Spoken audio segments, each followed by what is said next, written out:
All right, our next reading, Measuring and Managing Market Risk. And this is a fairly straightforward one, a little detailed in some places, but let me just point something out here. Our keywords primarily, other than one, our keywords primarily are describe, compare, explain. So we're going to really stick with that. There's only two that we have to go a little bit further on. And it's to estimate and interpret VAR under certain conditions. And we'll see that we really don't have to do much there. So let's go. Let's look at this LOSA here. Explain the use of value at risk in measuring portfolio risk. So let's make sure we know what VAR is first. It is, and I've highlighted three important things of this definition you should pay attention to. It is the minimum loss that would be expected a certain percentage of the time over a certain time period given the assumed market conditions, and we'll talk about or we'll demonstrate a little later on what these assumed market conditions are. So for this minimum loss, it can be expressed either in currency units as a dollar amount or in percentage terms. So let's have a look at an example, and we'll see all three of these conditions in play here. The 5% VAR of a portfolio is 2.2 million over a one-day period. What does this mean? It means that there is a minimum, a 5% probability that in a given day we would experience a minimum loss of $2.2 million. That's over a one-day period. Stated another way, I have it down here, a loss of at least 2.2 million is expected to occur once every 20 days. That's 5% of the time, right? So if we want to, instead of expressing it in currency, if we want to express it in percentage terms, let's say that our portfolio value is 400 million, 5% VAR is 2.2 million. Well, 2.2 of the 400 million is 0.55% of portfolio value. To sort of conceptualize it in normal probability terms, if this is our expected return on a daily basis, and if we're looking at, and this is stated daily, a one-day period, we would have a daily standard deviation as well. Well, if the 5% minimum threshold here is 1.65 standard deviations away from the mean, that would give us the value here, and then of course 5% is everything under here. Notice that the if we're talking about a loss, the loss gets bigger into the tail, right? That's why we say it's a minimum loss that would occur. VAR at 1%, if we wanted a 1% VAR, that would be 2.33 standard deviations away.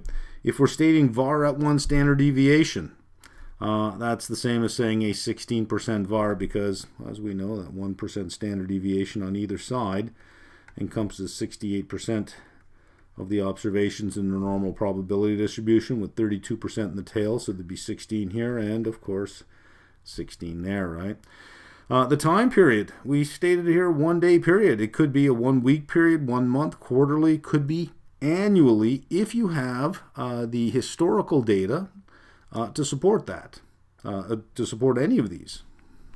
All right, throughout at least the first part, through value at risk, I'm going to go through the questions in the reading, the multiple choice questions as we get to them, but I'm only going to do it for VAR just to make sure we know what we're talking about here.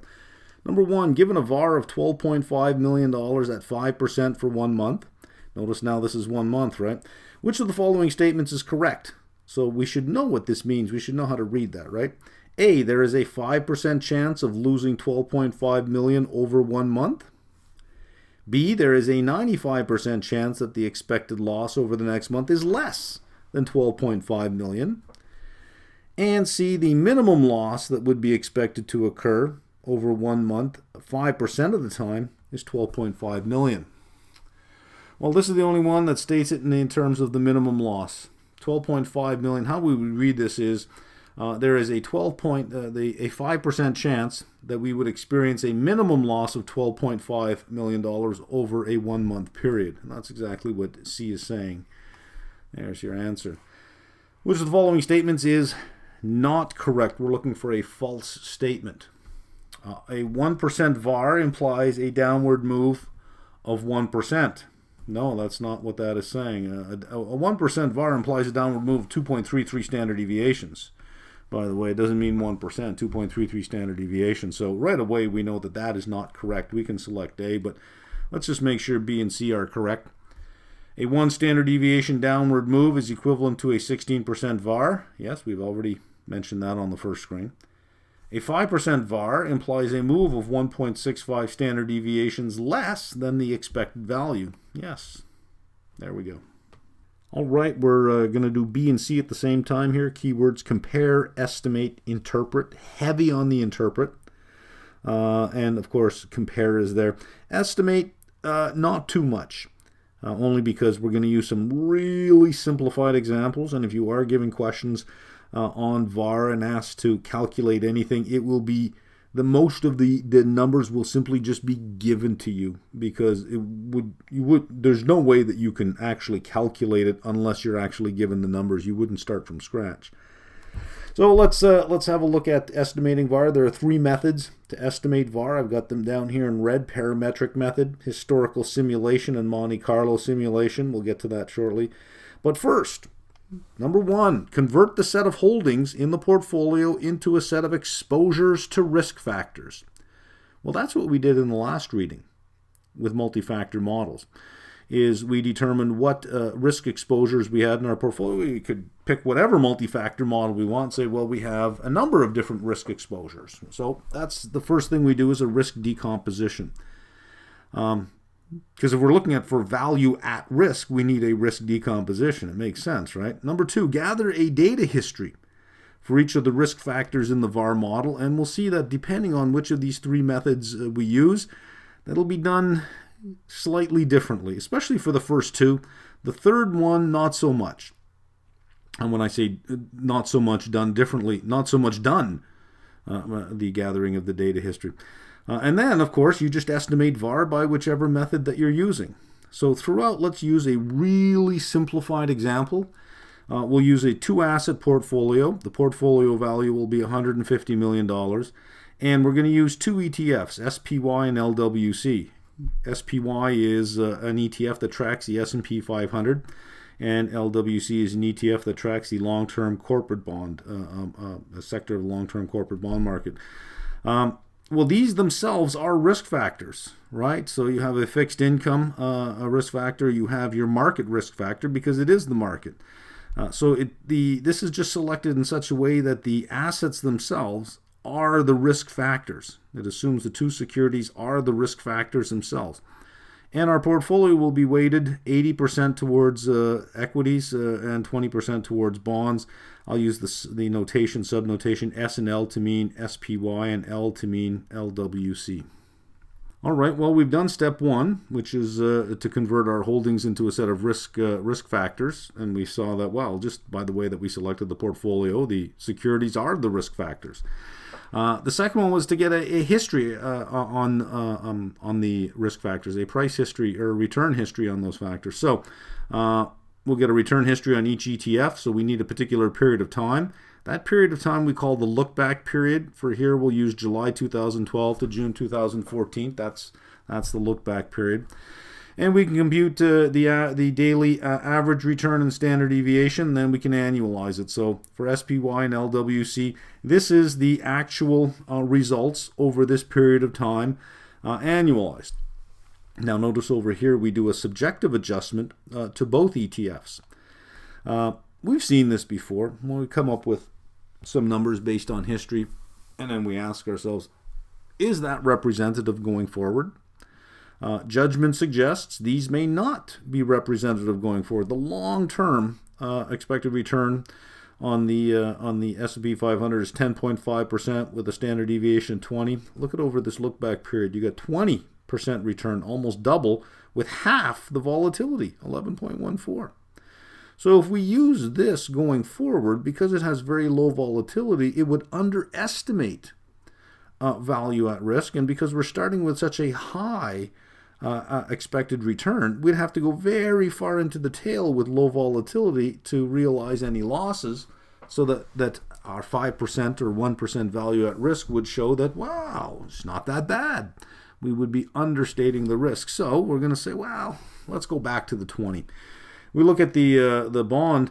ETF, we see that the return is 4.21 versus more of a long-term average of 6%. So that's understating the return, but the risk is pretty much the same. But since we're starting from a lower return, it wouldn't take much of a move into the left tail to start going zero and then negative. So it may overstate the value at risk. So we're going to use long-term numbers on that. So the question is, well, why bother doing a look-back period? Why not just take the long-term, for every risk exposure we have, why not just take the long-term expected return and standard deviation rather than using the real numbers from the look-back period? If they deviate from the long-term and we're just going to subjectively change them to the long-term, why waste our time? Why not just look at published numbers for long-term returns on risk factors and use that? Yeah, you could. You could, unless you feel that for some reason going forward will not look like that long-term period. Remember, that long-term period, this smooths everything out.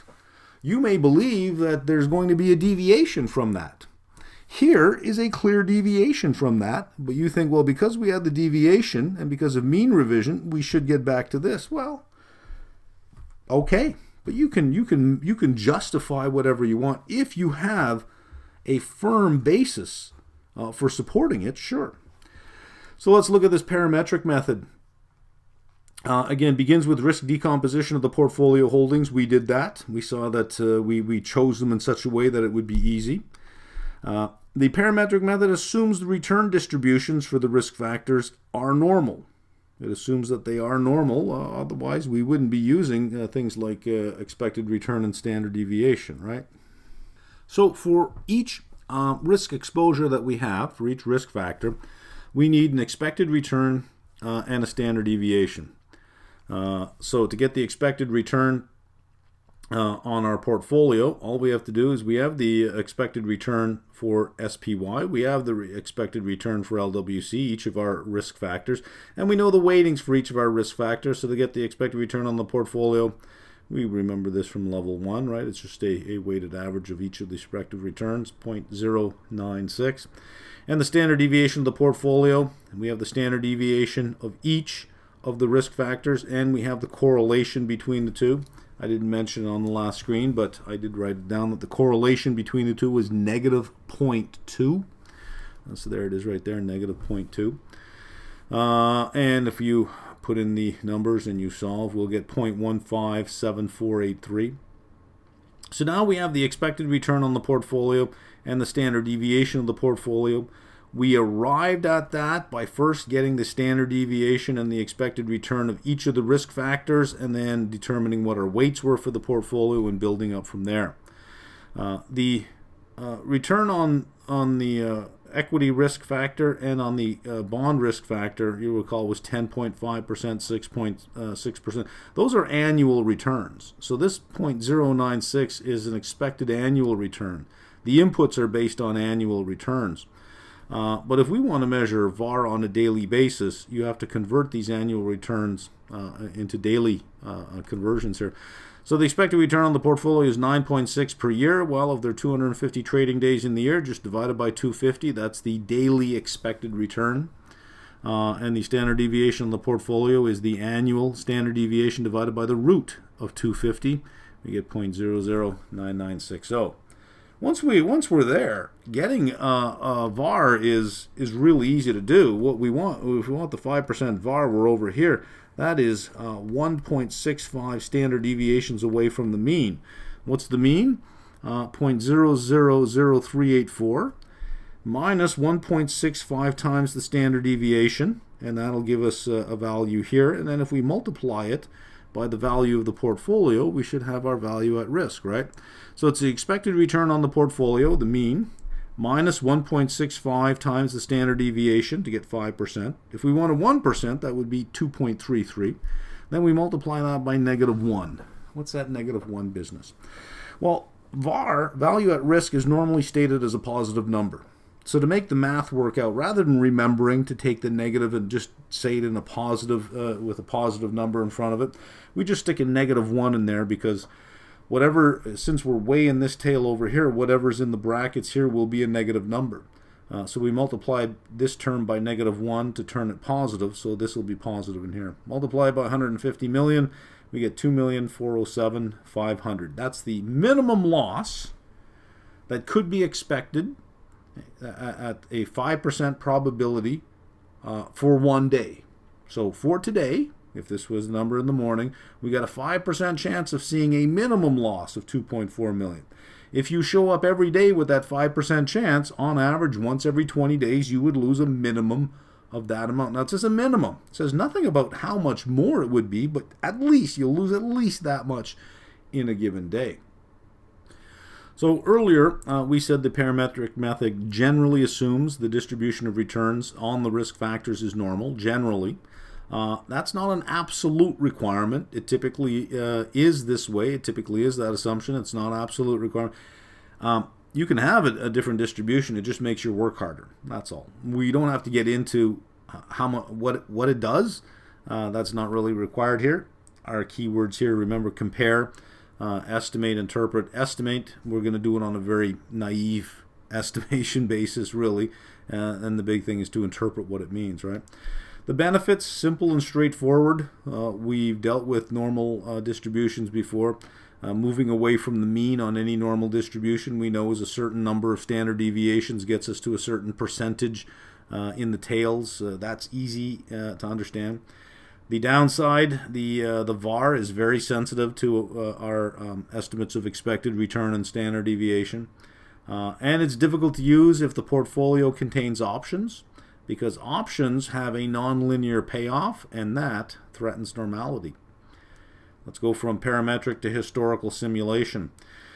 So this is what we did in the parametric method, is we took each risk factor and we took the 2-year history, and we looked at the daily returns over the 2-year history for both of them. We calculated an expected return for this plus a standard deviation, and an expected return for that ETF plus a standard deviation. Rather than do this, we're going to do it a different way. We did this, and then we calculated the weighted average expected return on the portfolio and standard deviation. Well, instead of doing that, what we're going to do is we're going to go back over that 2 years, and we're going to weight the portfolio every day for those 2 years and look at the portfolio return over those 2 years. And then we're not going to calculate expected return or standard deviation. If this is daily returns over 2 years, we'll end up with 500 observations. We'll rank them from the biggest loss to the biggest gain. And then we just use percentiles. So you want the 5% VAR. If there are 500 observations here, there are 25. We count down 1, 2, 3, 4, 5, all the way to 25. There we go. Take the 25th observation. There's your 5% VAR. You want 1% VAR on 500 observations. 1, 2, 3, 4, 5. What's the 5th entry? There's your 1% VAR. That's it. Now on the last screen I said, that's it, as if it were really just that simple. The complexity of the historical simulation method is you have some holdings in your portfolio today. You want to simulate what your portfolio would have done today, as of the holdings today, as if you had held those same holdings over the last 2 years. Well, what if you're holding a bond, a 10-year bond, that has 9.5 years left on it in your portfolio today? Didn't exist 2 years ago. So what do? What if you're holding some equities that recently just had their IPO and they didn't exist 2 years ago? What do? There's where it gets a little bit tricky. There's where there's a lot of modifications to do. You have to use close enough proxies to certain things. You have to make a whole bunch of adjustments, which we don't have to get into. We don't have to understand that. We just have to understand the big difference between parametric and historical simulation is the parametric uses the price history of the risk factors themselves and builds up to a portfolio expected return, whereas historical simulation calculates a portfolio return every day and uses that series instead. And that's as far as this learning objective goes. So let's do a comparison of historical simulation and parametric at 1%, 5%, 16. Here's the numbers we're given. We calculated the 5% for the parametric. If we had worked our way through historical simulation and actually did it, we would have gotten to 1.2 million instead of 2.4 million. So what gives? Why is it off by so much? Well, you remember for the parametric, the expected return that we actually got was like 21% with 11% standard deviation, and we changed it to 10.5 and 20. So we increased the observed standard deviation, the observed volatility, and decreased the return. Well, when you increase the volatility, it's going to increase value at risk. Historical simulation just used the prices for the risk factors each day to calculate the expected return on the portfolio each day, or not the expected return, but the actual day over day return on the portfolio. So we use the actual data without modifying anything because we don't have to calculate expected return or standard deviation. So the historical simulation method uses the actual numbers as they happen and makes no adjustment to them. Whereas the parametric method, we made an adjustment. We actually raised the volatility. So this represents the lower volatility that happened over that 2-year period. This represents what we think should be a higher level of volatility. Historical simulation method is not constrained by an assumption of normality because we don't even calculate expected return and standard deviation. We don't care. We just look at the price, figure out what the weighting in the portfolio is, calculate the return on the portfolio. We estimate VaR based on what actually happened.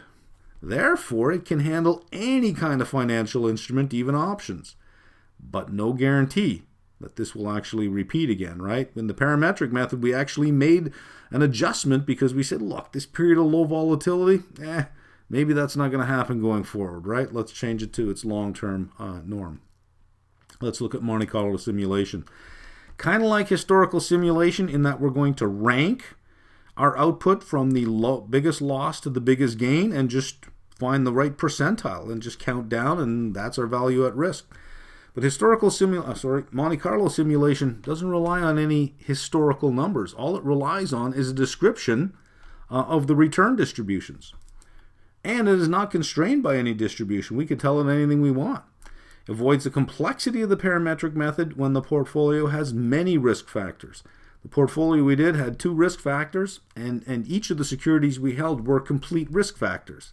That may not be true in a real portfolio. You may have half a dozen risk factors. You may have equities, you may have commodities, you may have foreign exchange, you have country risk.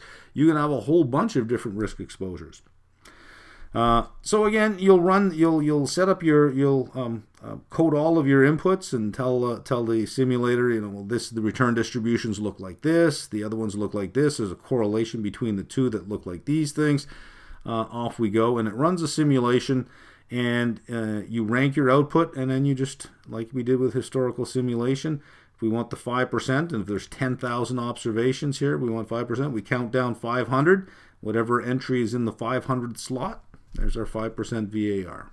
All right, let's do a couple of questions here. Number 1, the parameters of the normal distribution required to estimate parametric VAR are expected value and standard deviation, skewness and kurtosis, standard deviation, and skewness. That was easy enough, I think. Expected value, standard deviation. We didn't even mention skewness or kurtosis, so we could just get rid of those. Number 2, assuming a daily expected return of 0.0384% and a daily standard deviation of 0.9960%, as in the example, which of the following is closest to the 1% VAR? So we calculated a 5. This wants a 1% VAR for a $150 million portfolio. Express your answer in dollars. Well, we knew the 5% was 2.4 million. So 1% cannot be 2.4 million. We're going from 5 to 1, so the loss can only get bigger. This is 1.4, so it must be 3.4. But let's assume that we didn't know what the 5% loss was. How would we calculate this, right? Well, it's the expected return on the portfolio, 0.000384. I'm putting it in decimal form because that's percent. You got to add the 2 zeros, right? Minus, we want 1%, so it's 2.33 standard deviations away. And our standard deviation is 0.009960. Let's multiply by -1 to turn it positive. And multiply all that by the value of the portfolio. and we will get 3.42 and change million. We don't have to go much further than that because 3.4 million jumps out at us. Number 3, assuming a daily expected return of 0.0384% and the daily standard deviation of 0.9960 as in the example, the daily 5% parametric VAR is 2.47 million. Yes, that's just a statement of what we've already done and what we already know. Rounding the VAR to 2.4 million, which of the following values is closest to the annual 5% parametric VAR? Express your answer in dollars. What's going to throw you off is this statement here, rounding the VAR to 2.4. That's almost implying, it's kind of leading you in to thinking that, well, I got to use the 2.4, right? No. We just solve it the way we normally solve it. It's asking, what is the annual 5% parametric VAR? So we need just annual numbers. Instead of daily return and daily standard deviation, we need annual. We know that this, on an annual basis, was 0.096. And we know that this was, let me see, 0.1574. But let's say that we didn't know what they were. Could we get to those numbers? We certainly could. 0.096, sorry, not 0.096, 0.000384, that's the daily number, right, was equal to the annual number divided by 250. So all we have to do is cross multiply, solve for x. We'll find that x is 0.096. And we can do the same thing with the daily standard deviation. We know that 0.00996, I'm not going to put the 0 in, was equal to the annual standard deviation over the root of 250. So all we have to do is cross multiply for that, and you'll find that x is equal to 0.157483. And then we just solve for it the same way we solved for the daily, is you just take the expected return on the portfolio. There's the expected return, minus, what do we want? 5%, that's 1.65 standard deviations away, 0.157483. And we'll multiply that by -1 to change the sign by 150 million. And you'll get 24.57 million. And saying, what is it closest to? Well, it can't be 38 or 6. There we go, right there, 25 million. Okay, a couple more questions. Which of the following statements about the historical simulation method of estimating VAR is most correct? A 5% historical simulation VAR is the value that is 5% to the left of the expected value. 5% to the left, does that make sense? Historical simulation? No, we can get rid of that. That's totally wrong. A 5% historical simulation VAR is the value that is 1.65 standard deviations to the left of the expected value. Well, most of that, it would be correct if we were talking about parametric, a 5% parametric VAR. This is historical simulation. It has nothing to do with the distribution. Remember, we rank them from the lowest to the highest return, and we count down and take whatever's in that slot. So that's wrong. We got to choose C, but let's just make sure. A 5% historical simulation VAR is the 5th percentile, 1, 2, 3, 4, 5th percentile, meaning the point on the distribution beyond which 5% of the outcomes result in larger losses. Yeah, exactly. C. Which of the following is a limitation of the historical simulation method? The past may not repeat itself? Yeah. A reliance on the normal distribution? No, it assumes no distribution. Estimates of the mean and variance could be biased. We don't take any estimate of the mean and variance. The past may not repeat itself. Number 3. When will the Monte Carlo method of estimating VAR produce virtually the same results as the parametric method? Well, let's think about that for a minute. In the parametric method, we assumed normality, we assumed an expected return on the standard deviation, and to describe a normal distribution, all we need are those two things. So if we entered in the same expected return and the same standard deviation into the Monte Carlo simulation, we should get the same result. Let's find out if there's a statement that says that. A, when the Monte Carlo method assumes a non-normal distribution. No. B, when the Monte Carlo method uses the historical return and distribution parameters. Or C, when the parameters and the distribution used in the parametric method are the same as those used in the Monte Carlo method, and the Monte Carlo method uses a sufficiently large sample. There you go, right there. 4. Which of the following is an advantage of I should say something about B. I know I didn't eliminate B on the wording. Why is B not the answer here? Well, it's saying when the Monte Carlo method uses the historical return and distribution parameters. Well, the parametric didn't do that. The parametric subjectively modified it. If we want Monte Carlo and the parametric to output the same thing, the Monte Carlo must use what parametric used. Now, if parametric used the historical return and distribution parameters, well, then that's fine. Then they'll do the same thing. But on the condition that they give the same is if the Monte Carlo uses the same inputs as the parametric method. By saying it uses the same historical return and distribution is not the same thing as saying it uses the same as the parametric method. Number 4, which of the following is an advantage of the Monte Carlo method? The VAR is easy to calculate with a simple formula. It is flexible enough to accommodate many types of distributions. Yeah. The number of necessary simulations is determined by the parameters. That's saying which is an advantage. Well, the only one really worded as an advantage here, flexible enough to accommodate many types of distributions. Okay, LOSD, keyword describe. Describe advantages and limitations of VAR, regardless of the method we use to get to it, but just the general concept of VAR. Advantages, it's a simple concept.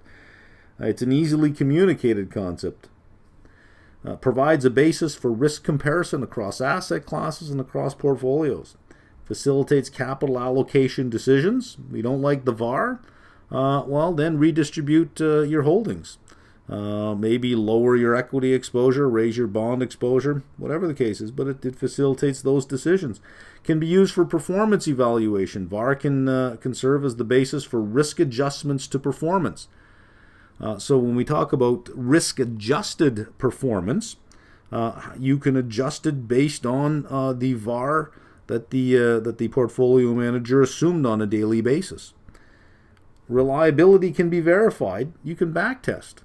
So you can come up with an expected return and a standard deviation on the portfolio, and then backtest it on that portfolio, on the returns on that portfolio, to see if you're calculating a 5% VAR, to see if actually 5% of the time the portfolio did have that minimum loss.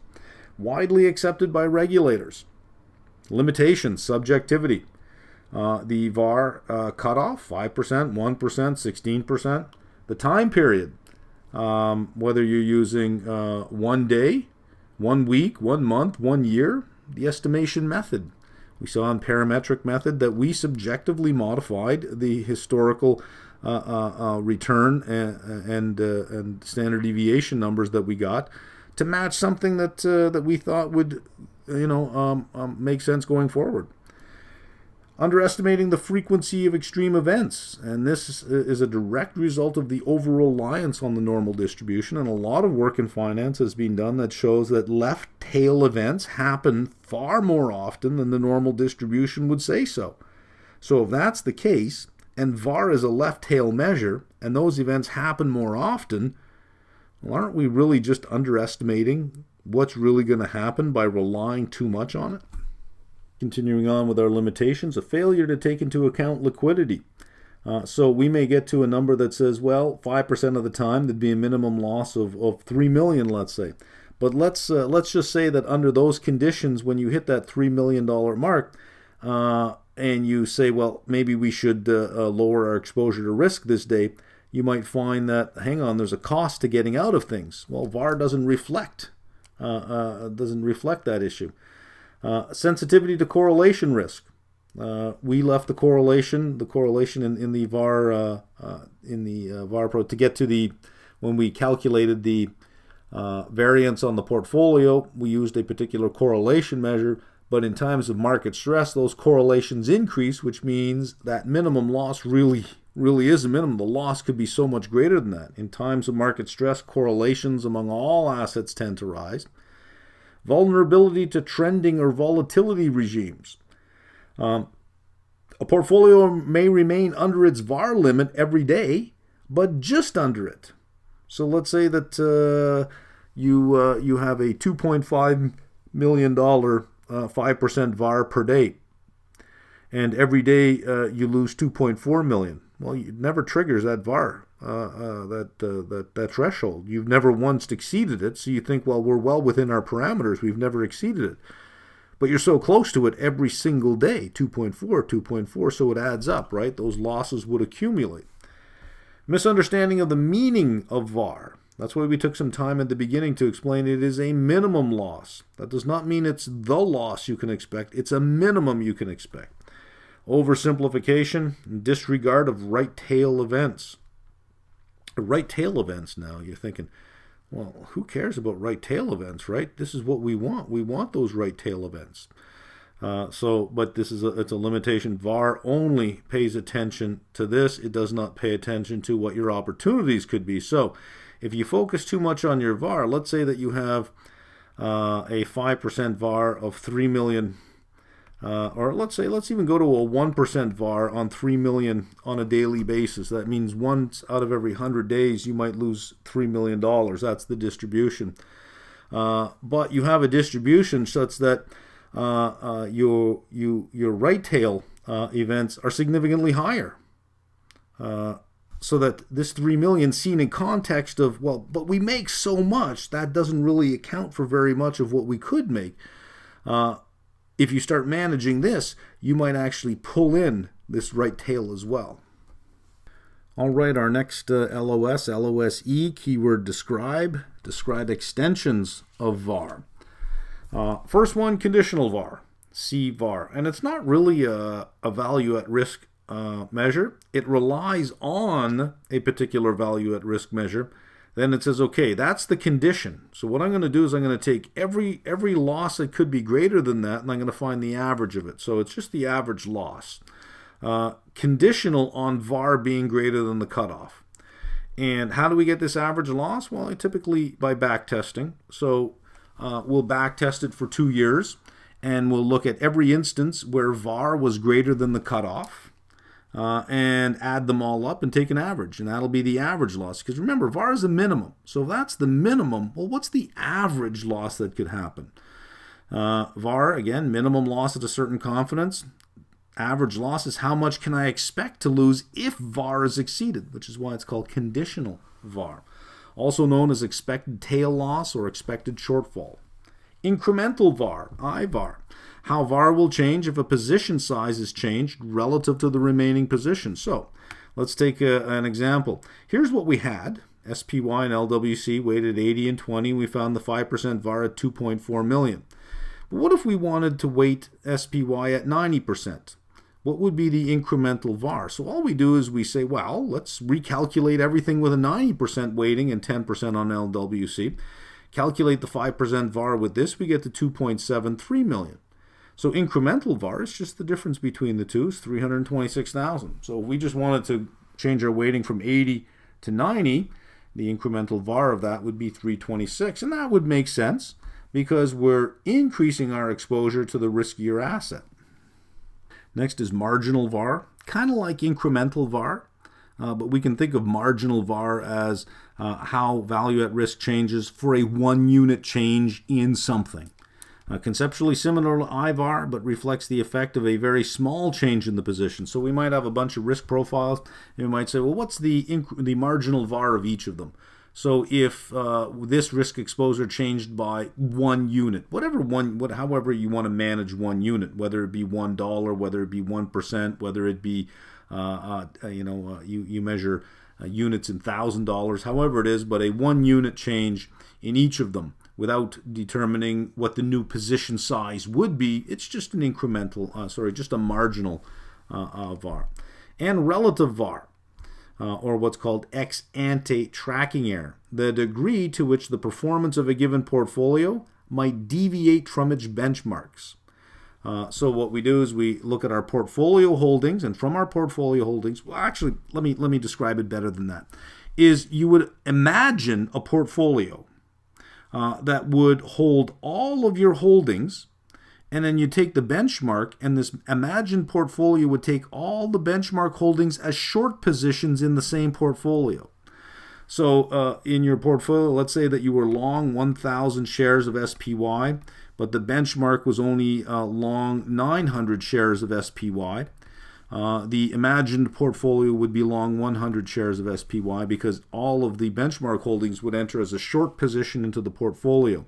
So what's left? What's this 100 SPY? This is called an active position because it's a deviation from the benchmark. So relative VAR really is just, you can think of it more as an active VAR.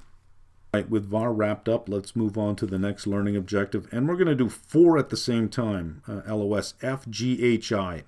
And that sounds like a lot, but you know what? They're also small on their own, and it wouldn't flow well if I started to break them up. It flows as a nice story, 6 screens long, like we go through 6 screens to get through 4 learning objectives, so that's fairly quick, right? Our keywords here really describe, demonstrate. And we're looking at sensitivity and scenario measures. And in sensitivity and scenario measures, we're going to look at equity, fixed income, and options exposures in each of them. So let's, rather than read all the LOSs, let's just get this idea that we're moving on to something beyond VAR and looking at sensitivity scenario measures. So let's look at sensitivity risk measures and what they are. Examines how performance responds to a single change in an underlying risk factor. So equity exposure measures, the big one here we know is beta. Beta tells us how sensitive the return on the portfolio is to that particular risk factor. We've already covered the idea of factor sensitivity, so CAPM gives us our beta and gives us our sensitivity to that particular factor. You can use a multi-factor model, and I just redrew it out here or reprinted it out to show that you can have multiple factors as well. And each of these factor sensitivities, each of these betas, is a sensitivity risk measure. Factor sensitivity, sensitivity risk measure. There we go. Good thing we did the last reading, right? For fixed income, what exposure measures do we have there? The big ones are duration and convexity. So this is the change in the bond price over the original bond price. That's a percentage change in bond price is approximately equal to a measure of duration plus convexity. We saw that in fixed income. Option risk measures. What are sensitivity measures for option? Well, we've been through this before as well. Delta, the change in the value of the option with respect to the change in the value of the underlying. We also looked at gamma and vega in another part of the curriculum. Well, we did all this in derivatives for options. Gamma is the change in delta as the underlying changes. Vega is the change in the option value as volatility of the underlying changes. We have seen all of these sensitivity measures before. Equity sensitivity, fixed income sensitivity, derivative sensitivity, shouldn't say derivative, option sensitivity. All we're doing in this reading is saying, hey, don't forget about those. I mean, let's not just ignore them. Sure, you know about them, but it's not a silo anymore. Everything's integrated. Let's remember that. We also have scenario risk measures. This estimates the portfolio return that would result from a hypothetical change in markets or a repeat of an historical event. So you can go back to the market crash of '87, the currency crisis of the late 90s, the long-term capital management crisis of the 90s, the dot-com crash, the credit crisis, and run your portfolio through those events. It incorporates multiple factor movements. The problem with these sensitivity risk measures is gamma is at a point in time. Vega is at a point in time. Duration is at a point in time. And it just tells us the sensitivity for that particular thing. Well, what if everything's all moving at the same time, right? You can't just look at gamma in isolation. What if everything were moving? Well, that's what a scenario would do. It incorporates multiple factor movements versus single factor movements that we get in sensitivity measures. And it'll use larger factor size movements. Okay, let's dig into the historical scenario method first here. The first thing we have to do is have a look at our portfolio and reprice all our holdings. We can't just run it through a point in time in history with our current pricing. So let's break it down. Equities. Let's say we have some equities. Well, they can be modeled using the price histories as proxies for their expected behavior. What does this mean? Well, let's say that, let me draw a timeline here so we have an idea of what we're talking about. And let's say the period of time we're looking for is this period of time right in here in our timeline, and we're way over here. And let's say that back at this point in time, at the beginning of this period, the stock we're holding was $20 and it ended at $15 at the end of that period. But now it's $45. Well, you wouldn't use $45 at this point in time, but it's clearly not a $20 stock. That's not what we're interested in. What we want to capture is the behavior of the stock over this period of time. We wouldn't expect that it would drop from 45 to 40. We wouldn't expect the same $5 drop, or as a percentage, 25%, it may not do the same thing. It's how it behaved, and we assume that the price movement during that period of time would, if we call that its behavior, would behave the same way. So we will reprice the equities as they existed at that point in time. What if we're holding equities that didn't exist at that time? Well, then we have to find some very close proxies to a stock back then that looked like ours. So we might use a fundamental multi-factor model to help identify some particular equities that matched very closely what we're holding. What if we're holding a mature stock that was considered a growth stock at that point in time? Now, we certainly wouldn't want to remodel this growth stock as if it were this mature stock as if it were a growth stock. So we would have to find some proxy for that as well. So it's not just as simple as looking back.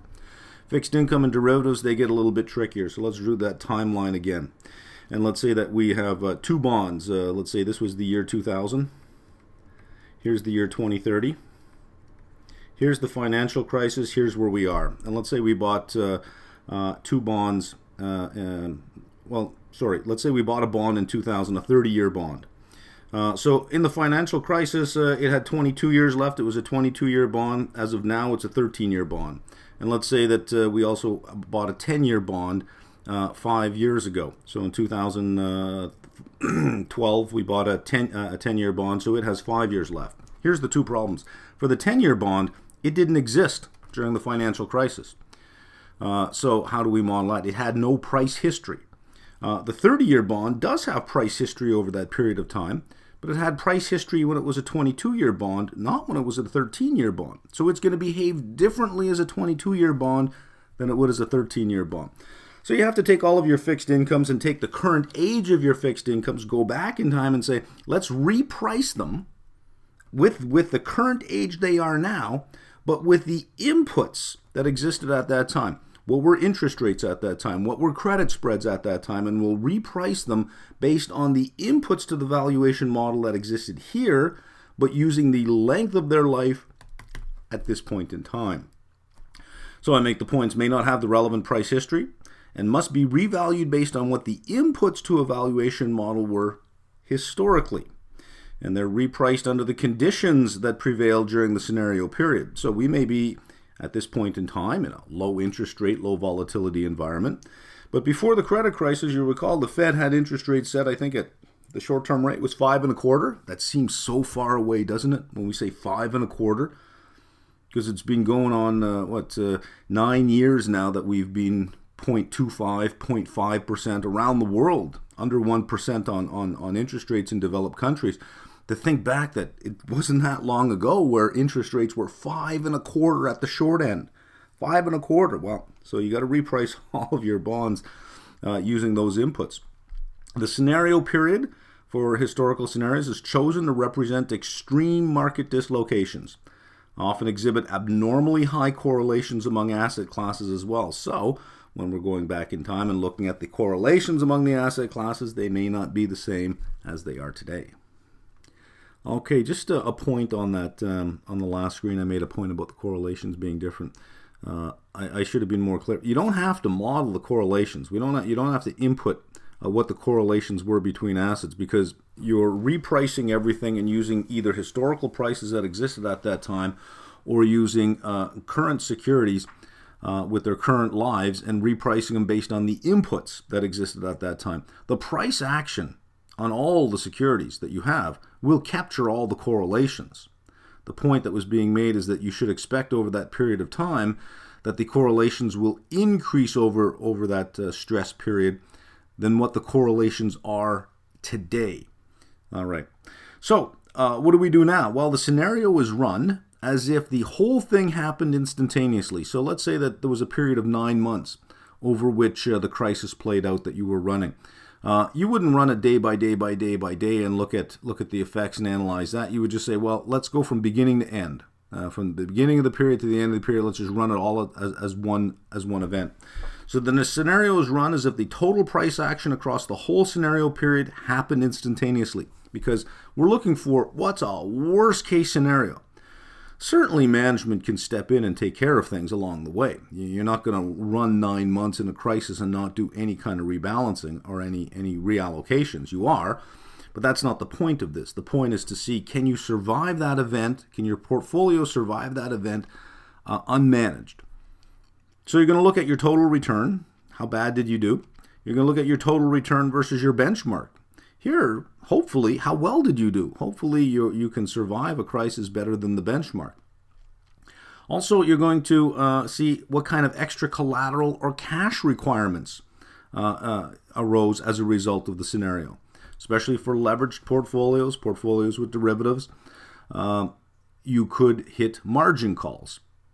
And margin calls have a way of showing up every few minutes. As soon as you meet one, especially in dropping markets, it's not long before the next one is there. Then the next one, then the next one. You have this cascading need for collateral or cash. And that's what pretty much kills you on the downturn. Is if you weren't leveraged, you could ride it out and everything comes back. It eventually comes back. So if you just ride it out, you could be okay. What kills you is that leverage, because now you have to exit. You either have to hedge out, which means you may miss some of your rebound being hedged, or you have to exit. A modified approach of historical scenario is what's called a staggered scenario, which allows expected management action. So let's say that, again, we had this 9-month scenario where we ran it all at once. Well, you may have 2 quarters. You may say, well, in 1 quarter, what would we do? In the next quarter, what would we do?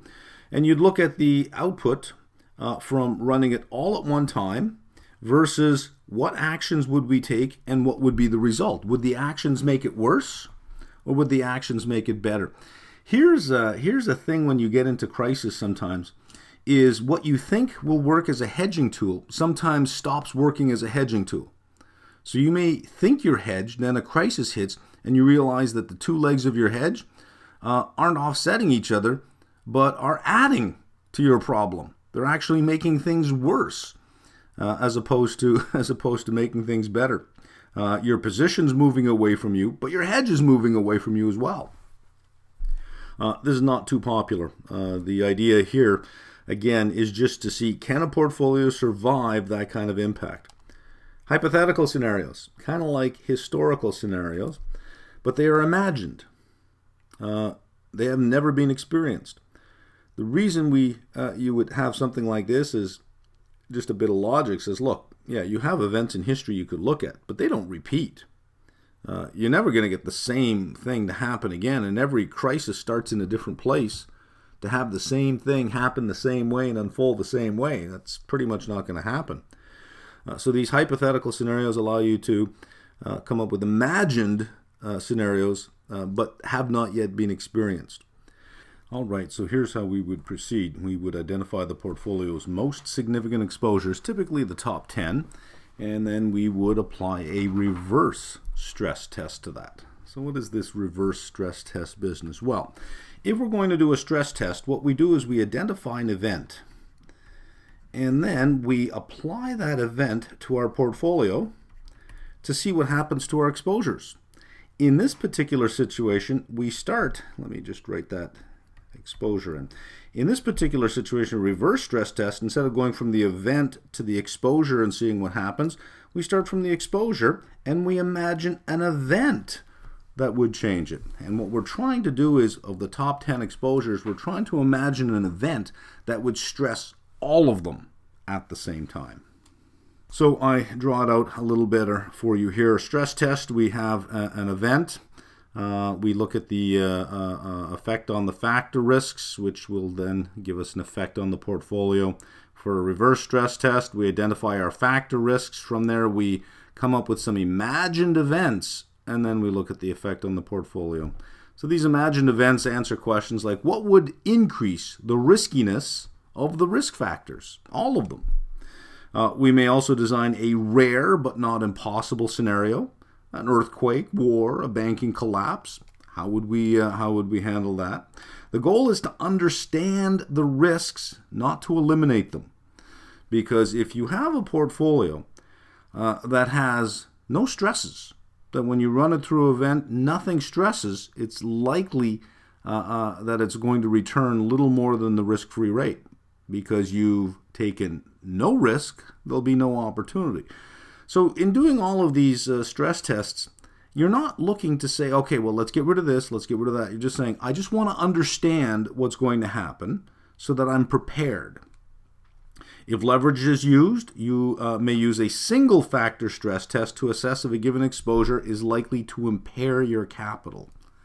So what do we mean by that statement? Well, let's take something like banks or very leveraged funds.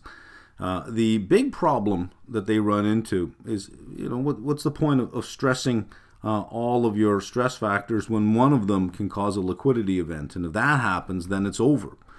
So you take the first one, your biggest exposure, and you'd say, how bad an event would have to occur before we would have trouble either with our capital reserves or with meeting a margin loan with cash that we don't have?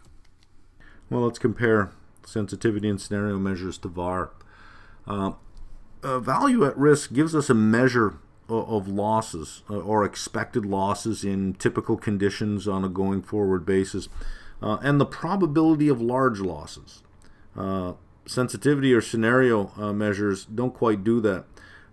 They look at changes in the value of an asset in response to changes in something else, changes in the environment. It says nothing about the probability of the change or the probability of the loss. It does inform, however, which VaR does not, it does inform about what is driving the risk. So with VaR, we might have 5% loss of at least $2.2 million on any given day. But we don't know what would drive that to happen. We don't know what event would cause that to happen. Value at risk uses market returns from a look-back period, a representative period. Scenario analysis uses market returns from a specific unrepresentative time period. That's scenario. If we're going into hypothetical measures, well, then there is no a specific time period. It's just an imagined event, right? VaR, sensitivity, scenario analysis, best used in combination. We get an idea of a representative loss from just normal business conditions, and because the representative period clearly won't have anything unrepresentative, we also get measures of, well, what happens if it's not representative? What happens if something big happens? Here's how we stack up against that. And we'll wrap up this topic, the sensitivity scenario measures, with advantages and limitations. So advantages, they do not rely on history. How can we say that? A scenario measure, the historical scenario method does. We take a period in time. So what are we saying here? This is more for the hypothetical scenario that you can imagine something that hasn't happened. You don't have to rely on history. Scenarios can be designed to overcome any assumption of normal distributions. You can use a 1, a 10, or a 1,000 standard deviation movement. Scenarios can cherry pick which exposure gets the worst movements. But historical scenarios are not likely to repeat in exactly the same way. Hypothetical scenarios may incorrectly specify how assets will co-move. Again, hypothetical, right? Because hypothetical, all you're doing is you're imagining something. Hypothetical scenarios can be very difficult to create and maintain because you have to identify, well, how are all the factors going to move and how are all the relationships going to move in this hypothetical scenario, because you have no guide for it. It's hypothetical. And it may be difficult to know how to establish the appropriate limits because, again, it's hypothetical. All right, we're now on LOSJ. I'm going to walk towards the real world a little bit here. Describe risk measures used by banks, asset managers, pension funds, and insurers. And this section is detailed. As you read it, every sentence seems like it's introducing some new information that potentially sounds important. But what we want to do is we want to extract the big themes out of it, rather than having to describe every financial entity we get to. Is there some broad characteristics we can use to describe an entity, saying, well, they possess this and this characteristic, so they're most likely to use these type of risk measures, as opposed to looking at every single one and listing what they would use. And there are. We'll do that right away. Then we'll go through each of these entities, and in going through them, like I said, there's a lot of detail, and it seems sort of counter to be able to say that you can extract the essence of the detail.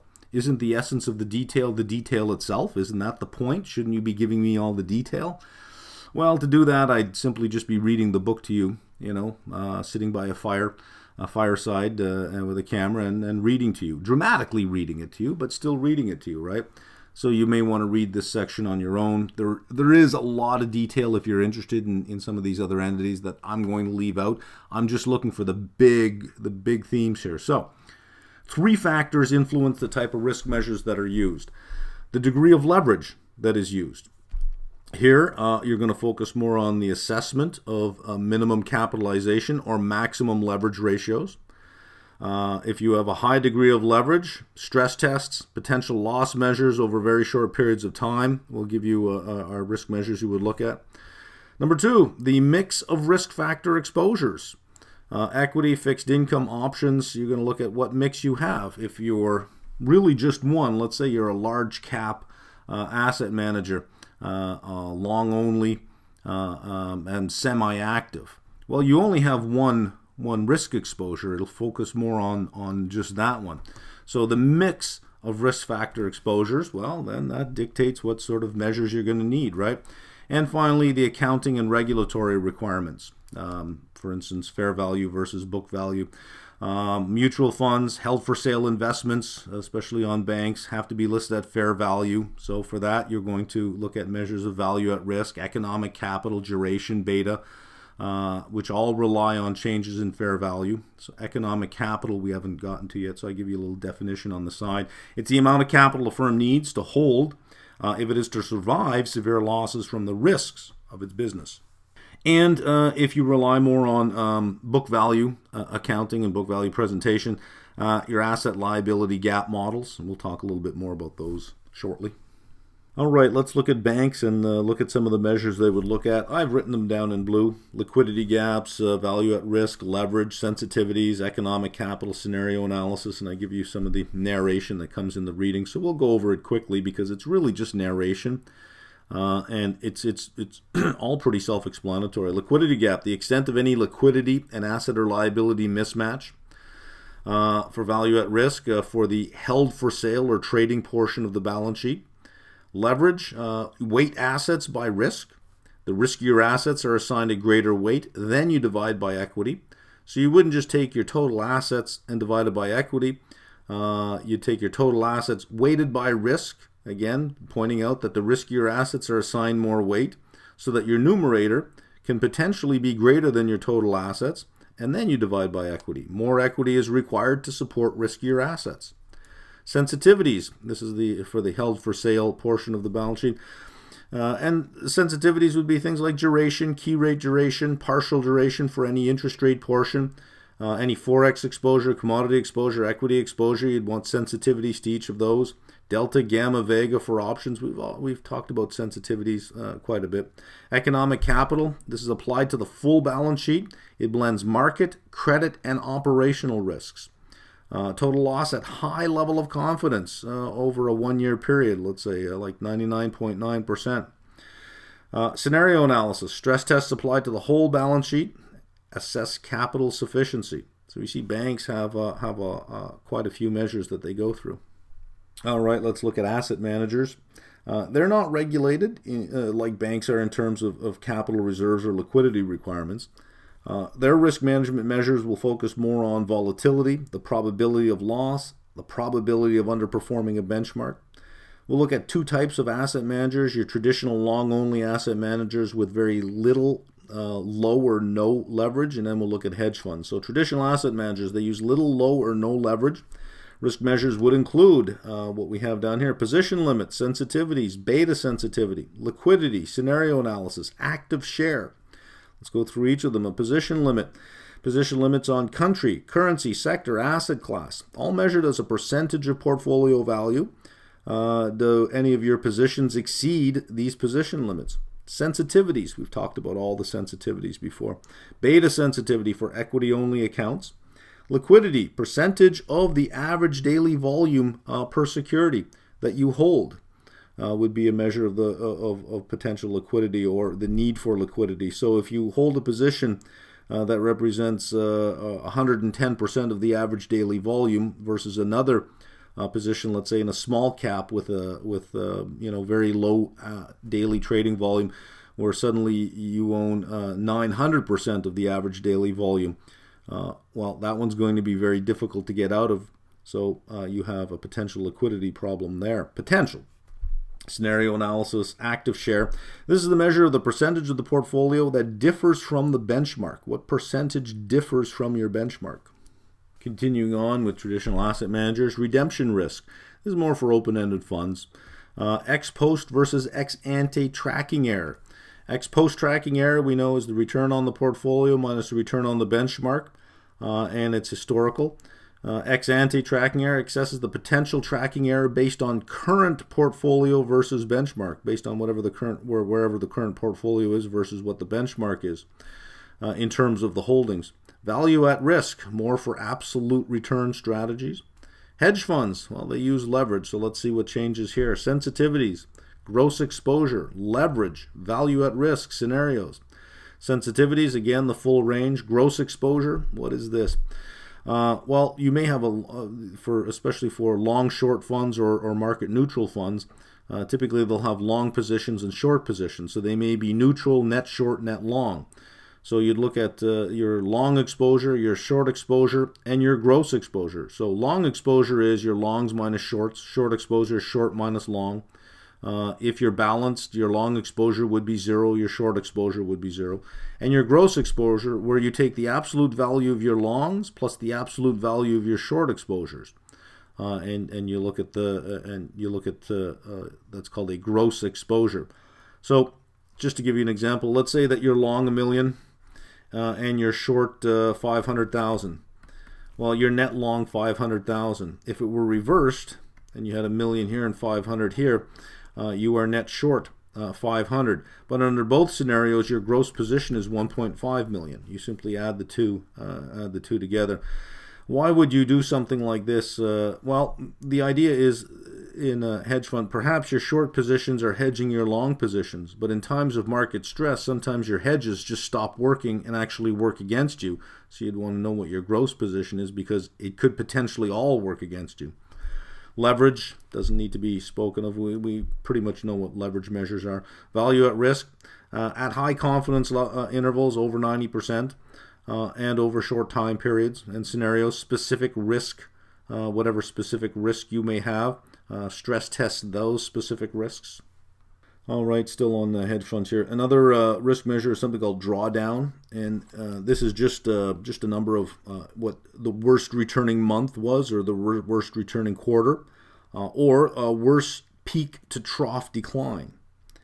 Pension funds, and we're just going to focus on defined benefit pension. Interest rate and curve risk provides the discount rate for arriving at the present value of the liability.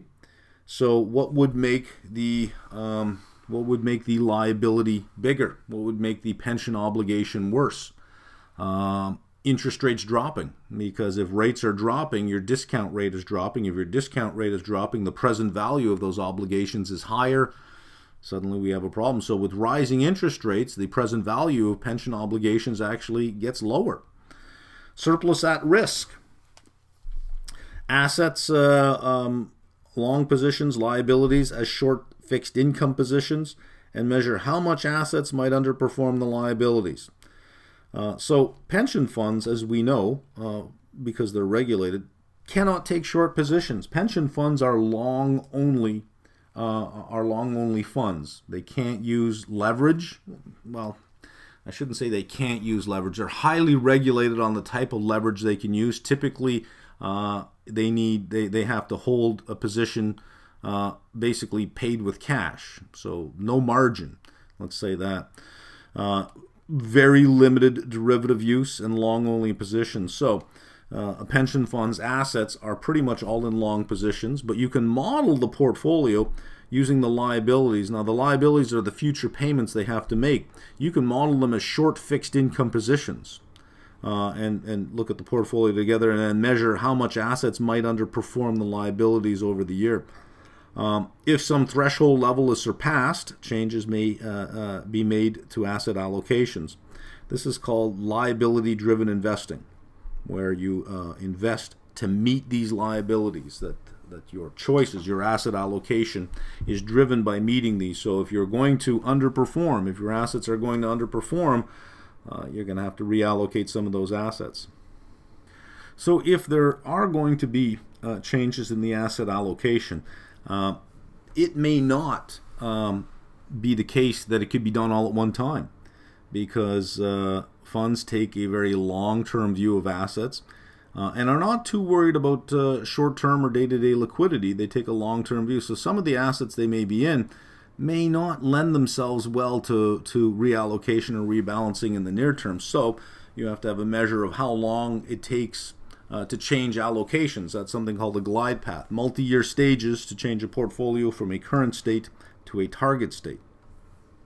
Liability hedging exposures in your portfolio versus return generating exposures. And obviously a pension fund cannot be 100% in return generating assets. It has to hedge these liabilities. So you'd want to know, well, what balance do we have in our portfolio of hedging liabilities versus generating returns? Let's move on to insurers. Here, insurers face significant regulation and accounting oversight. And the regulation and the accounting deals with how they must retain reserves and reflect their liabilities. And insurers differ based on the type. So we're going to look at property and casualty and look at life. So property and casualty, sensitivities and exposures, economic capital and value at risk, and scenario analysis. And we're looking at value at risk. For insurers, there's really two sides of this that you have to look at. The market risks in the portfolio, because you have money committed to certain assets. What risks do you have there? Also, the characteristics of the insurance exposure. And life insurers. These have stronger ties to financial markets because a lot of this money, especially in life insurance policies, much of it is tied to market performance, especially things like segregated funds, which are life insurance policies tied to some value of a market portfolio. So risk measures here, sensitivities, asset liability matching, scenario analysis. Since we know what all of these are, there's no need to describe in detail. Again, for this section, there's just so much detail that if I started making a note on the screen of all the detail, it would simply be much easier if I just read the chapter to you, read the reading to you. So you can watch the videos. But you really, after watching the videos, you really should do a read of the chapter. You'll find that it reads much easier after you watch the videos because you don't have to stop every so often and go, hang on a second, what? What are you saying? That you get it. But that you, as you're reading the chapter, you'll pick up on extra detail that I've sort of left out. And when you pick up on it, you'll understand that, oh, well, that's a small little detail. That if I started putting it all in the videos would balloon up to be 10, 12 hours for each reading, and, well, what's the point of that? At that point, I'm saving you no time. All right, we're on our last two learning objectives, LOS K and L. Both have keyword explain. K is to explain constraints used in managing market risks, including risk budgeting, position limits, scenario limits, and stop-loss limits, which you see on the screen. And L, which we'll do on the next screen, is explain how risk measures may be used in capital allocation decisions. Now, when we're talking about constraints, we're talking about constraints on the measure, so that when we run a certain scenario or look at a certain outcome, like value at risk, we may be uncomfortable with the measure, so that we would then engage in some sort of allocation or reallocation of assets to manage that risk measure. And in managing the risk measure, hopefully manage the risk. So the constraint is the limit that is placed on the risk measurement. If it is too high and too tight or too restrictive, it constrains opportunity. You can control risk and manage risk down to zero, but you also manage that opportunity down to zero, right? If it's too low, well, then you have the potential of suffering outsized losses. So there's some balance between them. That balance relates to the risk appetite of the particular entity in question. So let's look at some constraints placed on risk measurement. Risk budgeting. The total risk appetite is allocated to sub-activities. So let's say you have a VAR limit of $4 million on a daily basis, and you have an entity that is exposed to market risk, to credit risk, and to operational risk. You may budget that $4 million across the three risk profiles as follows. So market risk of $2 million, you have to get your VAR limit down to $2 million. So you'd allocate your portfolio in such a way that would be the VAR measurement. So the limit on the risk measurement, 2 million VAR, then constrains the types of risks you can take on within the portfolio. Same with credit, same with operational. Position limits. This is a control on over-concentration. So you have position limits per issuer, per country, per currency, on gross sizes. Scenario limits, a limit on the estimated loss for a given scenario. So that if you run a particular scenario, you may have a threshold loss that you say, well, if within this scenario, the potential loss is greater than this threshold, let's change the allocation of our assets. Let's rebalance this portfolio, run it again until, given this particular scenario that we're running, the loss that would occur is below the threshold. And stop loss limits. When a loss of a particular size occurs in a specified period, you will either reduce or liquidate the portfolio. So you may have a VAR of let's say a value at risk, a daily VAR of 5%, and that might equal $2 million. Or you may have a weekly loss of let's say 7 million. And so on day one, you might run 1.9 million loss. Day two, you might run 1.9 million loss. So you never are triggering VAR, but as soon as you have cumulative loss of 7 million, which if you're just under your VAR, that would be a nice backup to VAR, and that would trigger something to happen, either reduce your positions, you'd look at your factor exposures, you say, well, obviously, it's probably the biggest one that's causing grief. Well, it might not be, but you'd start there. Or you'd simply just liquidate. This, by the way, this type of thinking and this type of strategy is a typical strategy followed by proprietary traders and individual professional traders. Is that typically it's set at 5% on the week, 5% of capital, that if you lose 5% of your capital in any 1 week period, you simply flatten all your positions and you go away for a while. Typically for the next week. So if by Wednesday you're down 5% on your capital, you flatten, take Thursday and Friday off, we'll see you on Monday. Because when you're down that much, and you'll learn this in level 3 when you look at behavioral finance, you're more prone to take on riskier positions to get that money back, which will only make things worse. So the best thing to do is just get you away from the trading desk, go away, clear your head, come back when you can think more objectively. So here's an example of what I just talked about. Let's say you have 10-day 5% VARs, 5 million, stop loss 8 million, cumulative monthly loss. So even though you have a 10-day 5% VAR of 5 million, if you're running losses that are under VAR, even over the course of a month, if you have cumulative losses of 8 million, you'd hit a stop loss. Instead of, I said you could either reduce your positions or liquidate, you may hedge instead after losses of a given magnitude. And this is very common in futures trading, where you would take on a position, and if it works against you, after a certain point, rather than triggering a stop loss, you'd simply hedge it out with maybe an option on the futures. It limits it'll stop the losses and maybe still salvage a small gain out of that position. That's called drawdown control or portfolio insurance. The problem with doing this, it sounds nice, right? Oh, well, you never actually have to take a loss and you might squeeze out a gain. That's true, but it ties up capital. in what may be a position that will return only itself. So it might be worth taking the loss and getting into something else, right? Finally, risk measures and capital allocation.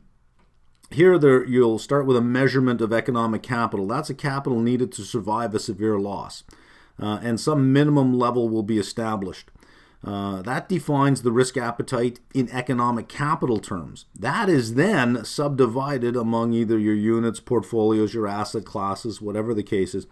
In other words, you allocate whatever, because we're talking about capital, right? We're defining your risk appetite in economic capital terms. So you allocate capital such that you will have, in some severe loss, you'll still have this minimum level of capital remaining. Typically used when leverage or meaningful tail risk is present. And meaningful tail risk are things like selling options or large concentration positions. Selling options, remember, that's limited gain, unlimited loss, right? You sell the option, you get the premium. If it works out, you keep the premium. If you're wrong, the losses can continue to add up and add up and add up. But you can always use drawdown control. Even after selling an option, you can hedge yourself out if it looks like it's not going to work out.